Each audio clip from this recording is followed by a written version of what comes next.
গ্রাম বাংলার প্রকৃতি যে এতটাই সুন্দর, সোনাডাঙ্গা গৌরীপুর বিলের আঁকাবাঁকা মেঠো পথটি খুবই সুন্দর। পাখির চোখে এক নজরে এতটা সুন্দর রাস্তা। বর্ষার সময় রাস্তার দুই পাশে থাকে পানি। সে সময় এই রাস্তাটিও পানিতে ডুবে যায়। যে অংশটি দেখছেন এই অংশটি পুরোটাই থাকে ডুবিয়ে। তখন দেখে বোঝার উপায় নেই যে কোনটি রাস্তা আর কোনটি বিল। তখন এই পথে অটো, ভ্যান সবকিছুই চলাচল করতে পারে। রাস্তায় পানি থাকে ১ হাঁটু মতো। তবে জায়গাটা যে এতটাই সুন্দর, বর্ষায় এই জমিগুলোতে একটাতেও কোনো ফসল হয় না। বছরে একটাই ফসল হয় এই জমিগুলোই। বর্ষার সময় এখানকার মানুষের প্রধান আয়ের উৎস থাকে মৎস্য। মাছ থেকেই বেশ আয় করে থাকেন এবং ব্যাপক হাঁসের খামারও তখন গড়ে ওঠে এই এলাকায়।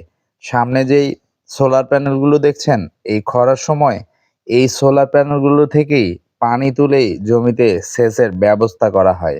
বেশ ভালো একটা পদ্ধতি। এখানে ৩ টি বড় সোলার প্যানেল রয়েছে। আর এই যে খাড়িটি দেখছেন, খাড়িটি চলে এসেছে ইন্ডিয়া থেকে। বর্ষায় সবচেয়ে বেশি পানি আসে এই খাড়িটি দিয়ে। খালটিতে যখন বেশি পানি আসে তখন এই পানিগুলো রাস্তার দুপাশে উঠে পুরোটাই ভরে যায়।